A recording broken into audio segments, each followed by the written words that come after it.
Hello friends, welcome back to short India. दोस्तों, क्या आपने भी नीट का एग्जामिनेशन दिया है मगर हमारे देश का जो सिस्टम है, एजुकेशन सिस्टम है, उसमें कुछ मार्क्स कम आने की वजह से आप मेरिट लिस्ट में नहीं आ पाए और आपका एमबीबीएस करने का सपना या तो आपसे थोड़ा सा दूर हो गया है या अधूरा लग रहा हो, तो आपके पास मौका है अपने देश को छोड़कर बाकी और देशों में एमबीबीएस करने का। और वहाँ पर जो फीस है वो हमारे देश के मुकाबले कंपैरिजन में बहुत कम है। यहाँ आप 15 से 20-25 लाख रुपए में एमबीबीएस कर सकते हैं, जो हमारे देश में 2-3 करोड़ से लेकर 10 करोड़ तक जाती है अगर आप किसी प्राइवेट कॉलेज से एमबीबीएस कर रहे हैं या प्राइवेट सीट पर एमबीबीएस कर रहे हैं। तो प्राइवेट सीट पर एमबीबीएस करना सभी के लिए पॉसिबल नहीं है, और ऐसा नहीं है कि अगर आपके 2, 4, 5, 10, 20 नंबर भी कम आ गए हैं तो आप एक अच्छे डॉक्टर बनने के लिए कैपेबल नहीं है। मगर कुछ सिस्टम हमारे देश का ऐसा ही है जिसमें मेरिट लिस्ट जब बनती है तो वहाँ पर तरह तरह का एक बाइफर्केशन किया गया है कैटेगरी वाइज, जहाँ पर अक्सर जनरल कैटेगरी के स्टूडेंट्स रह जाते हैं। उनको गवर्नमेंट सीट पर एमबीबीएस करने का मौका नहीं मिलता है। तो आपके लिए मैं लेकर आया हूँ, फिलीपींस एक जगह है जहाँ से आप एमबीबीएस कर सकते हैं। इसमें जो सबसे पहला जो कॉलेज है, जो मेरा प्रेफरेंस का कॉलेज है या यूनिवर्सिटी कह सकते हैं, Our Lady of Fatima University, यहाँ से आप एमबीबीएस कर सकते हैं। ये इंटरनेशनल एडमिशन्स भी लेते हैं। इसका प्रोसीजर क्या है वो इस पेज पे मैंने दिया है।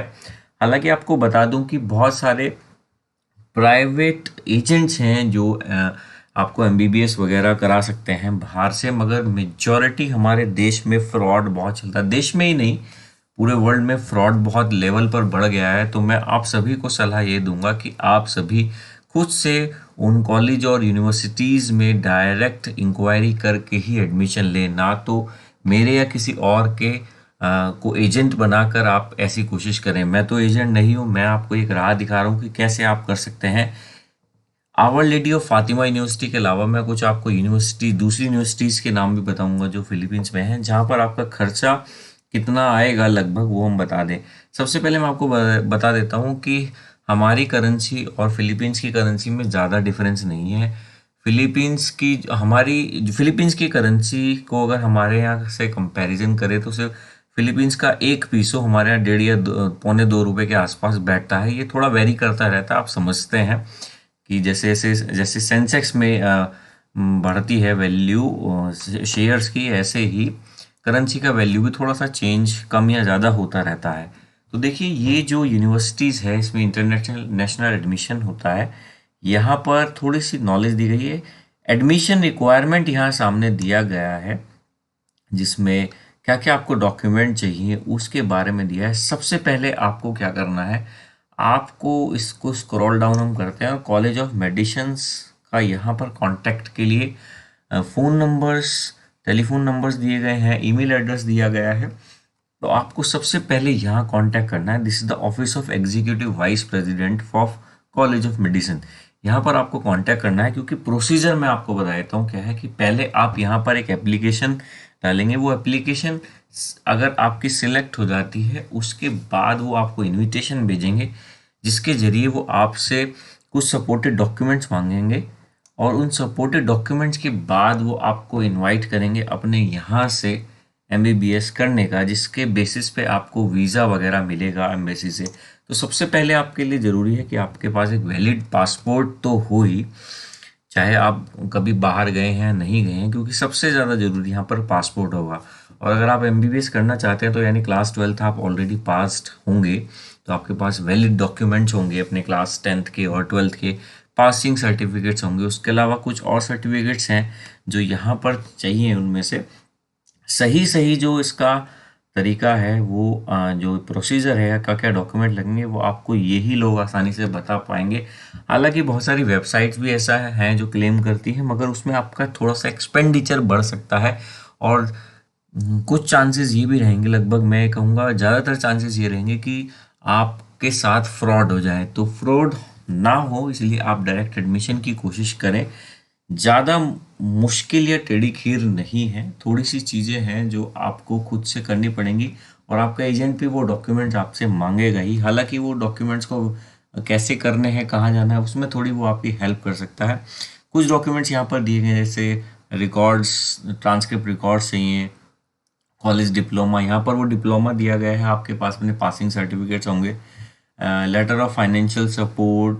तो ये इनसे इसका क्या मतलब है, क्या क्या चीज़ वो मांग रहा है, बैंक स्टेटमेंट मांग रहे हैं, पुलिस क्लियरेंस आपकी कंट्री से आपको लगेगा, फोटोकॉपी ऑफ पासपोर्ट, और personal history sheets from Philippines embassy. ये आप जब एम्बेसी में जाएंगे तो आपके वीज़ा के प्रोसेस के दौरान ये चीज़ें वहाँ पर बन जाएंगी। लेटर ऑफ रिकमेंडेशन या इनविटेशन जो लेटर मिलेगा आपको, वहाँ से वो फोटोज चाहिए आपको, अपने पिक्चर्स, फॉरेन फ़ी डोनेशन, या इनको आप फ़ी कैसे पेमेंट करेंगे वो तो इन्होंने प्रोसीजर पूरा समझाया हुआ है ऑलरेडी, तो वो आप समझ सकते हैं। अंडर ग्रेजुएट प्रोग्राम में नहीं जाना है, ध्यान रखिएगा यहाँ पर। हाँ, आपको अपना नीट का एग्ज़ाम आपने ज़रूर दिया हो, ये मैं बताना भूल गया था। तो जैसे नेशनल मेडिकल एडमिशन टेस्ट, वहाँ पर एन मैट होता है, मगर हमारे यहाँ वो नीट का एग्जामिनेशन है, तो उसका स्कोर कार्ड आपके पास होना चाहिए कि आपने एग्जामिनेशन में अपीयर किया है। इसके अलावा बहुत सारे अदर कॉलेजेस हैं। ये मैं आपको एक वेबसाइट दिखा रहा हूँ जिसका नाम है selectyouruniversity.com। ये भी वेबसाइट हेल्प करती है आपको एडमिशन दिलाने में, और इसमें बहुत अदर अदर जगह के लिए भी इसमें दिया गया है कि कहाँ कहाँ से आप एमबीबीएस कर सकते हैं। तो फिलीपींस में एमबीबीएस का जो फातिमा मेडिकल कॉलेज जिसकी हम बात कर रहे थे, वहाँ पर क्या खर्चा आएगा उसके बारे में कुछ दिया गया है। हालांकि 5+1 इंटर होता है कोर्स जो होता है, इसमें 1 साल की इंटर्नशिप भी होती है। कॉस्ट ऑफ लिविंग फिलीपींस में ज़्यादा नहीं है, 7 से 10 हज़ार या 15-20 हज़ार महीना में भी अगर आप अच्छे से रहना चाहते हैं तो अच्छे से रह सकते हैं। ज़्यादा एक्सपेंसिव फिलीपींस नहीं है और कंट्रीज़ के मुकाबले। इसके अलावा जो अदर कॉलेजेस हैं वो देखिए, यहाँ पर एक लिस्ट दी गई है आपके सामने, यूनिवर्सिटी ऑफ सेंटो टॉमस। इसमें फ़ीस जो हम देखेंगे वो इधर जो बिल्कुल राइट में दिया गया है, ये 5.5 और 6 years course cost, that is for MBBS. तो यहाँ पर इसकी फीस दी गई है 14,70,000। ये वेरी कर सकती है क्योंकि जैसे करेंसी का रेट इधर उधर होता है, और time to time yearly fees structure में चेंजेस आते हैं, तो वो यहाँ पर वेरी कर सकते हैं। इसलिए मैंने आपको बताया कि आप यहाँ जो दिया गया है इस पर कांटेक्ट करिए। इसका लिंक मैं ये जो डायरेक्ट पेज है, क्योंकि इसको ढूंढने में मुझे इनकी वेबसाइट पे काफ़ी समय लगा, काफ़ी परेशानी हुई, तो मैं आपको डायरेक्ट ये लिंक अवेलेबल करा दे रहा हूँ डिस्क्रिप्शन में। वहाँ पर जाकर आप डायरेक्ट इस पेज पर आ जाएंगे, और साथ में दूसरे कॉलेजेस भी हैं, आप इनकी वेबसाइट पर भी जा सकते हैं। जैसे एमिलो ओगोंडे कॉलेज मनीला, इसकी फ़ीस 20 लाख 20,72,000 है टोटल जो फीस है, पर ईयर नहीं है, टोटल फीस है पूरे कोर्स की। एएमए स्कूल ऑफ मेडिसिन है जिसकी 17,50,000 है। यूनिवर्सिटी ऑफ नॉर्दर्न फिलीपींस जहाँ पर 10,78,000 के आसपास, यानी 11 लाख आसपास आपका खर्चा आएगा एमबीबीएस करने का। एक के ज्ञान स्टेट यूनिवर्सिटी है जिसमें 10,71,000, लगभग वही 11 लाख के आसपास बैठ रहा है। डिवाओ मेडिकल फाउंडेशन है जहाँ पर 21.5 लाख के आसपास आपका खर्चा बैठ रहा है पूरे कोर्स को करने का। सेंट पॉल यूनिवर्सिटी है फिलीपींस में जहाँ पर 18-19 लाख में आपकी एमबीबीएस हो सकती है। एगो मेडिकल एजुकेशन सेंटर और बाइकॉल क्रिश्चियन कॉलेज ऑफ मेडिसिन, यहाँ पर 12 से 13 लाख रुपए में आपकी एमबीबीएस हो जाएगी। यूवी गुलास कॉलेज ऑफ मेडिसिन, ये भी कॉलेज है जहाँ पर 17 लाख 85,000 के आसपास, यानी 18 लाख के आसपास आपकी एमबीबीएस का ये क्लेम हो रहा है।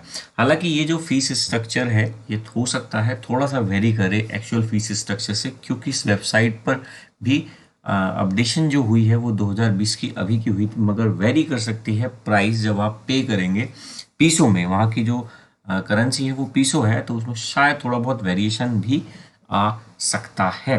तो दोस्तों, एमबीबीएस करने का मैंने आपको फिलीपींस का एक बताया।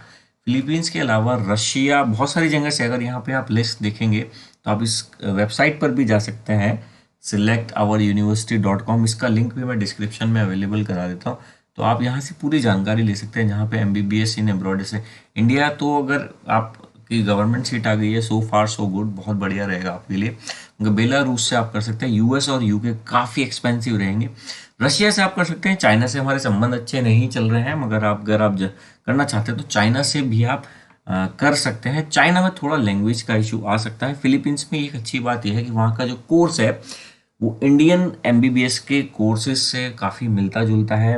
कुछ मेजोरिटी टेक्स्ट बुक जो वहाँ पर यूज़ होती हैं वो जो इंडियन कॉलेज मेडिकल कॉलेजेस में यूज होती है वही होती है, और मोड ऑफ एजुकेशन जो है, एजुकेशन का जो मोड है वो इंग्लिश में है। तो फिलीपींस ज़्यादा आसान रहेगा। बाकी कुछ कंट्री से चाइना जाएंगे तो शायद वहाँ पर थोड़ा आपको लैंग्वेज की डिफिकल्टी हो। रशिया में थोड़ा सा लैंग्वेज का बैरियर आ सकता है। जर्मनी स्पेशली, जर्मनी में ये पूरा लॉ है कि आपको जर्मनी में कुछ भी पढ़ाई करने के लिए जर्मन लैंग्वेज आनी चाहिए। एक चीज़ और है कि और ज़्यादातर जो कंट्रीज़ हैं, जैसे इस यूके की कंट्रीज़ हैं, यूरोप में अगर आप कहीं करना चाह रहे हैं तो आपको या तो उनकी मदर टंग आनी चाहिए, इंग्लिश आनी चाहिए, और आइलेट्स या टॉफल आपका क्लियर हो। फिलीपींस में आइलेट्स और टॉफल जैसी कोई रिक्वायरमेंट नहीं है। आप सिर्फ नीट का एग्जामिनेशन आपने क्लियर कर लिया हो, आपके पास वैलिड पासपोर्ट हो, सारे वैलिड डॉक्यूमेंट आपके पास हों, और जो फीस रिक्वायर्ड है वो आप पे करने की क्षमता रखते हो, तो आप फिलीपींस से जाकर एमबीबीएस कर सकते हैं।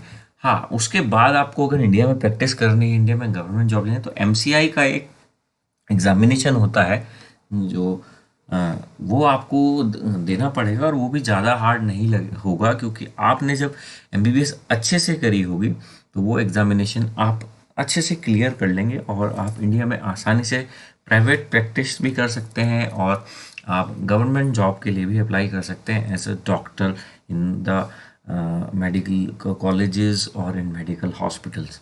ओके दोस्तों, यहाँ पर बहुत सारे और दिए गए हैं। बांग्लादेश, आयरलैंड, जॉर्जिया, बहुत सारी जगह से यहाँ सबका डिटेल दिया गया है। तो लिंक मैंने डिस्क्रिप्शन में अवेलेबल करा दिया है, Our Lady of Fatima University का भी और selectouruniversity.com वेबसाइट का भी, जहाँ पर जाकर आप पूरी डिटेल ले सकते हैं।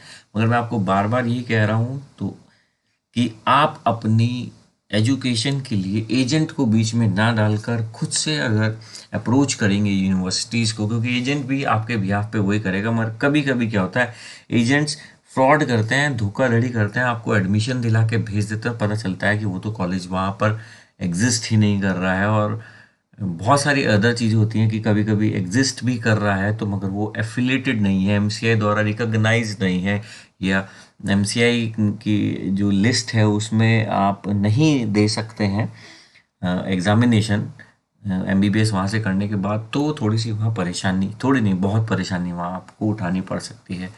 ये जो फिलीपींस के कॉलेजेस हैं ये they are totally recognise by WHO also, और एमसीआई अलाउ करती है इनसे पढ़े हुए स्टूडेंट्स को अपने यहाँ क्वालिफाइंग टेस्ट में अपेयर होने के लिए after they have completed there MBBS. After you have completed MBBS, MD भी आप कर सकते हैं यहाँ से। और आप एमबीबीएस में थोड़ा सिलेक्शन मुश्किल होता है, एमबीबीएस आपने एक बार कर ली तो एमडी प्रोग्राम के लिए तो आप इंडिया में भी कहीं भी अप्लाई कर सकते हैं, जो डॉक्टर ऑफ मेडिसिन ही, या अगर आपको सर्जरी में जाना है तो एमएस के लिए भी आप कहीं पर भी अप्लाई कर सकते हैं इंडिया में। पर एक क्वालिफाइंग एग्जामिनेशन जो आपको देना है वो एमसीआई का आपको देना ही पड़ेगा, क्योंकि आपने फॉरेन से स्टडी की है। तो दोस्तों, इस वीडियो में बस इतना ही। आशा करता हूँ ये वीडियो आपके लिए हेल्पफुल रहेगा उन सभी स्टूडेंट्स के लिए जो एमबीबीएस करना चाहते हैं, and they can bear this 12 to 20 और 25 लाख रुपीज़ अपने एजुकेशन पे खर्च करके एमबीबीएस कर सकते हैं। तो आपके लिए फिलीपींस से एमबीबीएस करना एक अच्छा ऑप्शन हो सकता है। चलिए, आप सभी से विदा लेता हूँ। Thank you so much.